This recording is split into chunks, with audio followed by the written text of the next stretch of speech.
Olá, queridos internautas, frequentadores do site diocesano da Diocese de Crateús. Neste mês de agosto, que é dedicado às vocações, eu gostaria, por mais estranho a princípio que possa parecer, falar um pouquinho das redes sociais. Nós cristãos aprendemos a viver a nossa fé em comunidades territoriais, ou seja, comunidades constituídas a partir da proximidade, da vizinhança.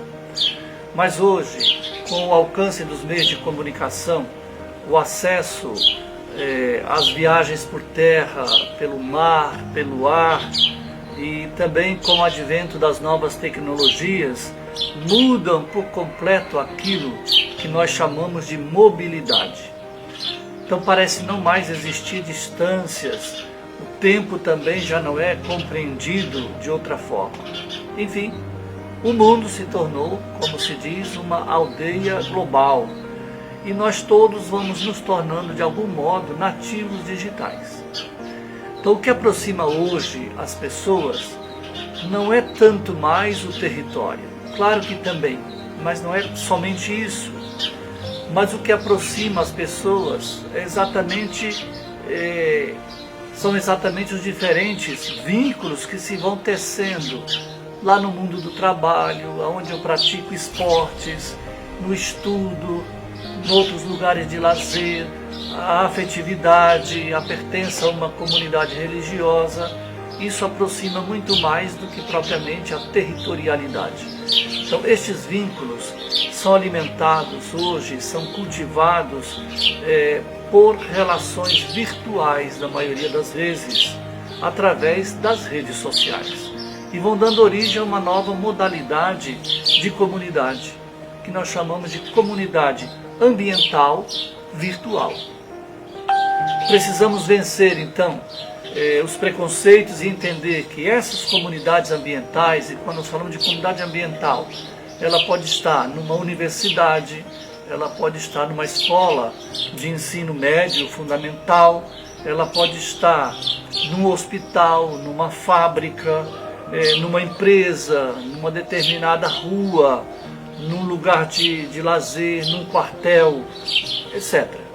Então, essas comunidades virtuais, criadas nas redes sociais, elas podem também, por que não, ser um caminho e uma alternativa para as comunidades de fé que têm alguma afinidade ou compõem determinados ambientes.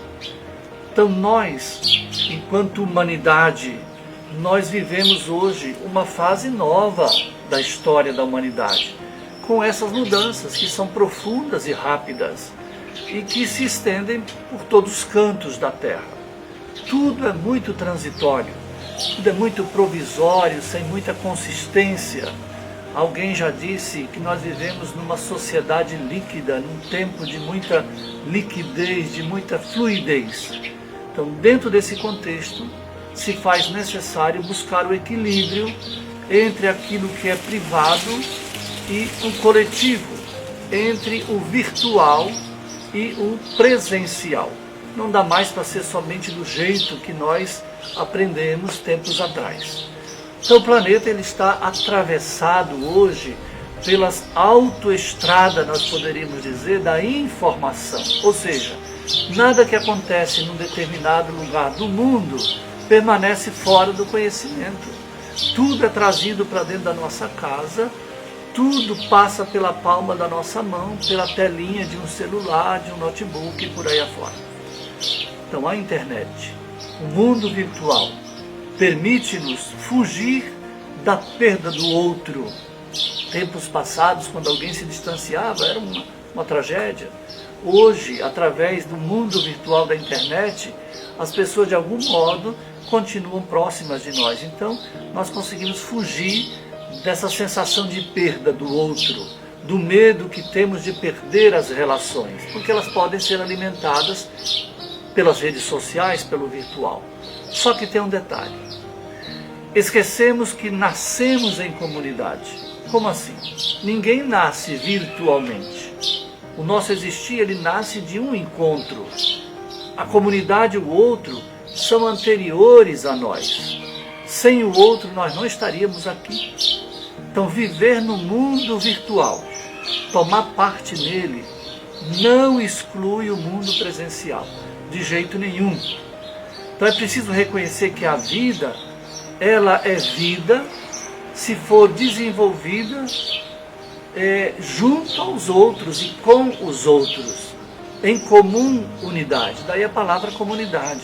Então o instrumento tecnológico, ele não substitui a outra pessoa, mesmo nos aproximando e tendo todo esse bem que nós falamos, mas não substitui.